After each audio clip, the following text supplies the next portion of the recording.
భూబకాసురుల చేతిలో ప్రభుత్వ భూములు. నెల్లూరు జిల్లా ఉదయగిరి ఫోర్జరీ పట్టాలు, పాస్ పుస్తకాలతో అమ్మకాలు. హైవే రోడ్డు నిర్మాణంతో భూముల ధరలకు రెక్కలు. ఉదయగిరి మండలం కొండాయిపాలెం మంజారా కింద వేలాది ఎకరాలు ప్రభుత్వ భూములున్నాయి. వీటిలో వందల ఎకరాల భూములను స్థానికేతరుల పేర్లతో బినామీ పట్టాలు సృష్టించి ఫోర్జరీ నకిలీ పట్టాలతో పాస్ పుస్తకాలతో భూబకాసురులు హల్చల్ చేస్తున్నారు. భూ అక్రమదారులు రాత్రి పగలు తేడా లేకుండా ప్రభుత్వ భూములు చదును చేసి ముళ్లకంచెలు ఏర్పాటు చేయటం, జామాయిల్ మొక్కలు నాటుతున్నారు. మండల రెవెన్యూ అధికారులపై ప్రజాసంఘ నాయకులు, స్థానికుల నుంచి విమర్శలు వెల్లువెత్తుతున్నాయి.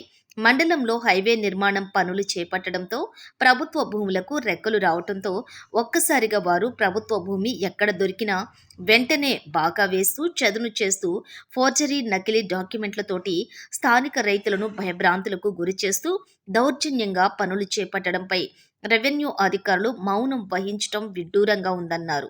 ఇప్పటికే వందల ఎకరాలు అమ్మకాలు జరిగి చదును చేస్తుండటంపై రెవెన్యూ అధికారులు కళ్లు తెరవకపోవటం చర్చనీయాంశంగా మారింది. 1 ఎకరం 25 లక్షల చొప్పున చేతులు మారుతున్నాయన్న చర్చలు జోరుగా సాగుతున్నాయి. సర్వే నంబర్ 637/12347 956/12 957/123 958/123 961/1 965/3 970/1 971/123 1039/3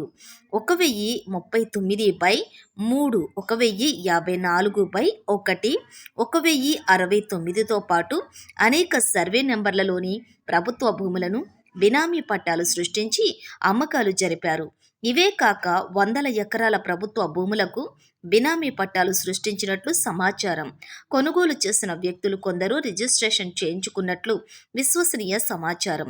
నెల్లూరు జిల్లాను కేంద్రంగా చేసుకుని కొండాయిపాలెం మంజారా ప్రభుత్వ భూములకు సంబంధించి గత కొన్నేండ్ల క్రితం నెల్లూరులో రిజిస్ట్రేషన్ జరిగినట్లు సమాచారం.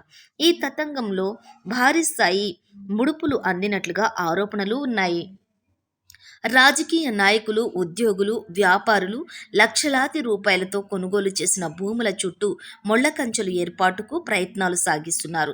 గత కొన్నేండ్లుగా ఆ భూముల్లోని పనులు నిరాటంకంగా కొనసాగుతున్నా పట్టించుకునే నాదుడే కరువయ్యాడు. ఇప్పటికైనా కలెక్టర్ స్పందించి కొండాయిపాలెం మజారా భూములపై సమగ్ర విచారణ జరిపితే తప్ప వాస్తవాలు వెలుగులోకి వస్తాయని పలువురు కోరుతున్నారు.